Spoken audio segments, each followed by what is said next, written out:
Folks, we're back with another review video. This one is going to be a matte black kitchen faucet. Really cool design. People install these obviously in their kitchens, utility room, van life. This is by the company Totopia, I believe you pronounce it, Totopia. And just like all my videos, in the description box right below the video, top line in the description box will be the link for this exact same kitchen faucet. I like matte black. It really spruces it up a little bit. I know people are going through a gold phase right now.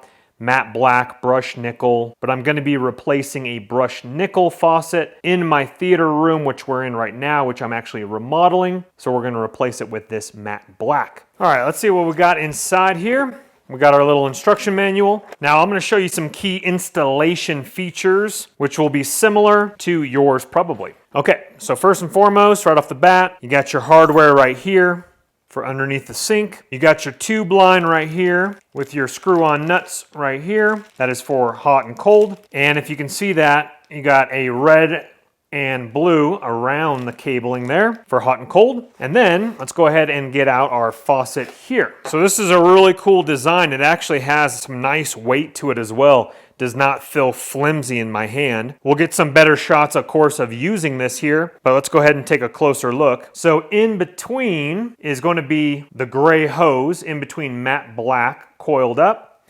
You have your holder right here. We'll get some better close-up shots here with my other camera, but you have a little red symbol right there, blue on the other side for blue that way, cold, hot that way.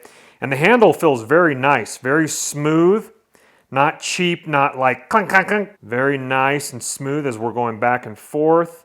And then as we pull out, again, very smooth, feels very well made. I'm very impressed so far. And we'll get some closer shots of the nozzles there. With my other camera, you can see it a little bit better. Okay, other than that, nothing really much to it. It does look like you have a little adjustable knob here for something. We'll go ahead and look into that and show you that. And if you are wondering some key dimensions here of the faucet, we'll go ahead and zoom on in here for just a second. There are your dimensions there across from there and there is 7.09 inches, 4.1 inches for the handle, 1.77 down below, 3.9 right there to there. And you guys can go ahead and pause this. The overall height is almost 20 inches. And the instructions go over some key features of installing it, but of course we will be doing that as well in this video. Now, something to keep in mind as well, you will need some plumber's tape, white Teflon tape, for attaching these hoses to your old water pipe. We don't want any leaks, so make sure you, before you do install this, find your Teflon plumber's tape.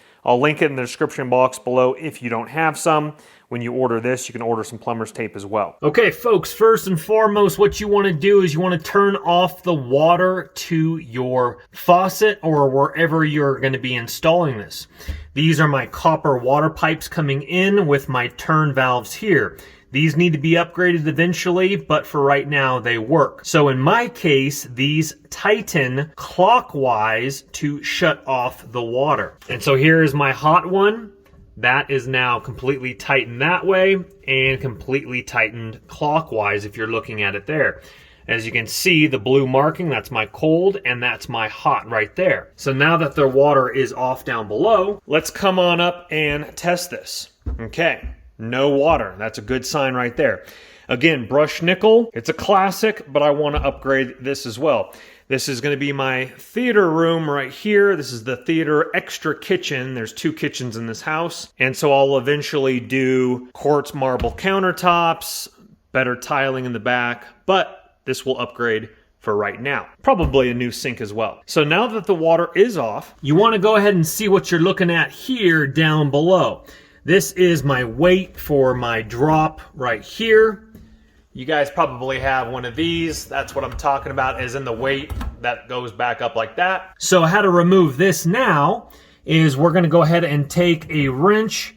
We're going to loosen the cold one here up on top and the hot one here, right here. Once those are removed, then we're going to go look up straight above right here.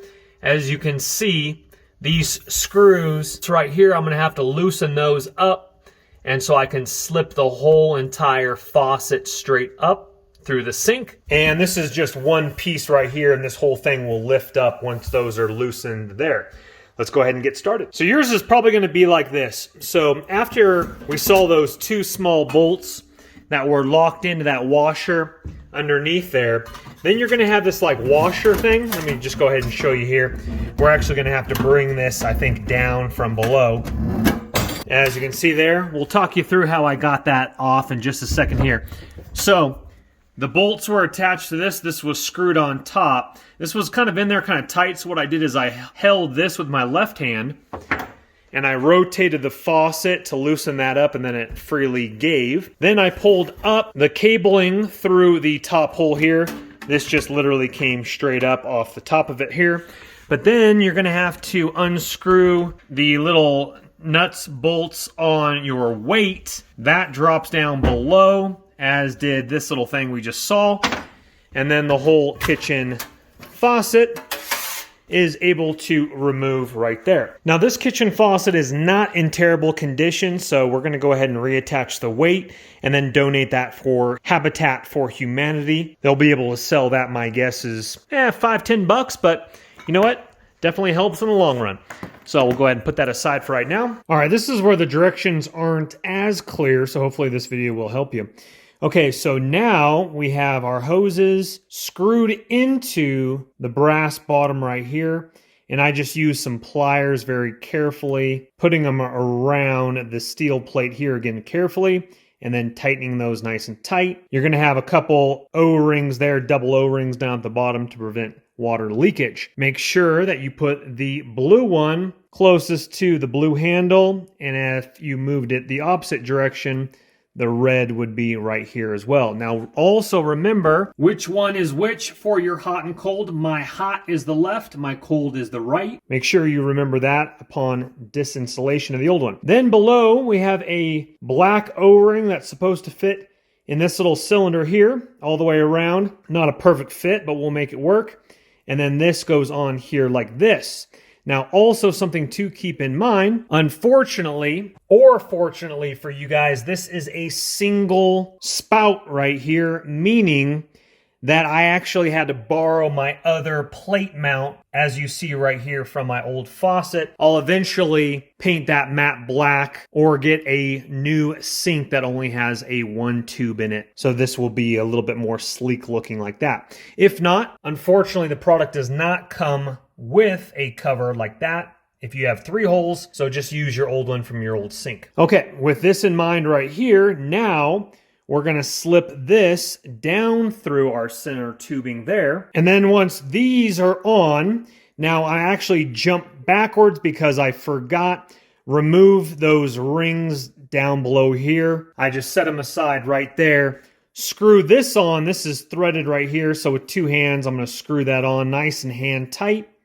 Then I'm gonna put on my O-ring and plastic washer. Like this here, black O-ring on the bottom, plastic one with the flat looking that direction there. Also, make a long story short, with this sink and with the cabinets right above the sink, I actually, during this remodel, will move that over. And again, I'm getting a new sink. So what I did in the meantime is I had to move, instead of going down the center, this cap was actually way over here. I unscrewed that, put that over here.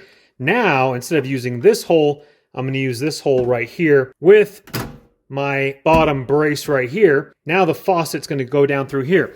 Now, yes, you're 100% correct. It's not gonna be squared up, but it's gonna look a lot nicer than being tucked underneath the cabinet with not full reach. Again, this is just a temporary fix until I remodel. Okay, then take your washer, put that on first, and then your nut. All right, now before you do tighten it down underneath the bottom, go ahead and determine if you want your lever here on the side.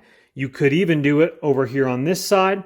What you do here is you loosen that up. This arm will swing whatever way you want to, and then go ahead and tighten it down. I like my knob like this, so my hot is going to be towards me, cold is going to be away from me. If it was facing right in front of me, left hot, right cold, you guys get the idea. Or if you're left-handed, swinging around over there. It's not fully tightened down quite yet, so it will move on me if I try to reattach that hose. So I'm gonna go below, get my wrench, go ahead and tighten that up real nice and tight. All right, long story short, I use my old nut that we saw with the 2 screws. It was just easier to put on than this one. And the extra 2 screws I like. So again, as long as it's nice and secure, you can use some of your old parts if you prefer. I'll go ahead and hold on to that just in case when I do get my new sink. Let's go ahead and look at it here now. With that said, I did use the washer that was provided by the company, but as you can see, that's my old washer ring with my screws, and then the large washer provided by the company once again. Okay, now this is where your plumber's tape comes into play. Now, the previous owner didn't use any plumber's tape and there was no leaks, but I'm not gonna risk it. So I'm gonna get plumber's tape. I'm gonna wrap it around like 3 or 4 times on each of these. And then again, screw my hot over here on my hot pipe and my cold over there on that one there. Again, this is Teflon plumber's tape. It's just kind of a white vinyl tape. Again, wrapping it around about 4 times or so. This is just to prevent leaks. You can also use like the yellow goop if you want to, if the home improvement store sells that. But again, I'll link this plumber's tape in the description box below. This is what it looks like wrapped on, and then go ahead and screw on the hot one for myself. Yours might be different again, and then use your wrench to tighten that down nice and hand strength. All right, another tip for you here. Use your adjustable wrench. Again, not super tight. You don't want to like crimp this little area here. But what I did is I crimped it on this area here, and then I held it like this after I hand tightened it on, and then I used my wrench at the bottom to go ahead and screw that down nice and tight.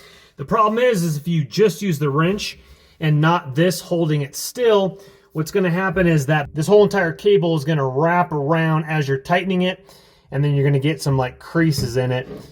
That's what happened to me the first time. And so again, with this hand holding it nice and firm, getting your right hand underneath to tighten that down nice and tight so that the cable does not crimp. Okay. Beautiful. Now for testing purposes, after everything is connected, double check all your work, turn your water back on, and run the sink for a straight minute, 2 minutes. Come down below and see if there's anything leaking out of these here, this here, or dripping underneath here. And then after about a minute, 2 minutes, if there's no drips, you have done your work correctly. Now when you turn your water valves back on, turn them slowly, because what's going to happen is all that water is going to shoot straight up. And what you don't want to do is you don't want to hit it too hard, too fast. So what I did is I very slowly opened it up. I could actually hear the water going up.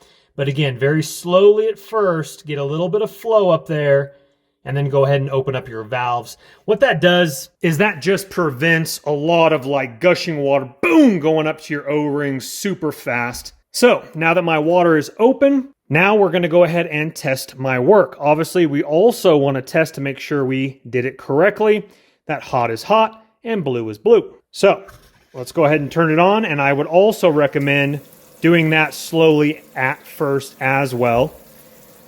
And then go ahead and give it a little bit more, but start it out nice and slow. You don't want to have a shock to the pipes. So we're going to go ahead and leave it running to make sure, obviously, that the hot is hot and the cold is cold, and that there are no drips. Be back with you in about 1.5 minutes. Well, folks, it's been more about 3.5 minutes. Went and grabbed a drink of water, went to the restroom. That's too much information, but it's okay. No drips from the top, no drips back there. Everything is flowing beautifully. And yes, that is hot water, my friends. We have correctly installed this, and it always goes really nice the first time around. So I do want to show you the different functions of this here. So this push button, like this, or like this here, it doesn't look like, yeah. So I thought potentially this would, if you hit it, but all that does is switch over functions. So this is not one of those kitchen faucets where you can like go over here and then go pss, pss, pss, pss, you know, et cetera, et cetera. We lined it up right there, and looks like there was just a few drops right there after we turned it off. No drops now. Very nice. And so just understand that that button is to switch it from, like we just saw, this to this. But you can't have it on and then go pss, pss, pss, pss. You know, some of those kitchen faucets do that. Not that I'm aware of. We've already tried that. Well, guys, overall, it looks really, really sharp. That definitely is an upgrade, and it's going to be even more of an upgrade when I ditch the mid-2000s looking motif and go for modern looking right there. Again, this nice and pulls down with a little bit of a spring to it. Go ahead and clip that back in. Now, if you are wondering about pivoting, it is able to pivot left and right. If I didn't have the cabinet in the way, I could move that over. But even with that cabinet, check this out. Because of the spring, I could bring that all the way down and around, washing the dishes over here, clicking that back up, and giving it a good rip for its money. Well, guys, once again, in the description box below is going to be this same exact faucet. You guys can pick it up yourself, read more about it. But just like all my videos, please don't go into debt for anything that I do make a video about. But if you have the cash and it intrigues you, go ahead and purchase on away. If they sell it in the UK, I will have you guys linked as well. And your international links for other countries will be below as well. Hit that thumbs up button if you wouldn't mind on the way out. Helps the channel and the YouTube algorithm. I appreciate you guys. Subscribe for more videos like this, as well as DIY remodel videos. Let me show you just a preview of this room right here. It's absolute mess right now. We got treadmills, temporary office. This will be the future theater room. Beautiful cloud couch type motif. Theater screen, projector, you name it. It's going to be in the book, so make sure you're subscribed for that. We'll see you on the next one. Thank you guys for watching. Take care. Bye-bye. Don't let the party stop, guys. Hit one of these videos. Continue to watch. We'll see you soon.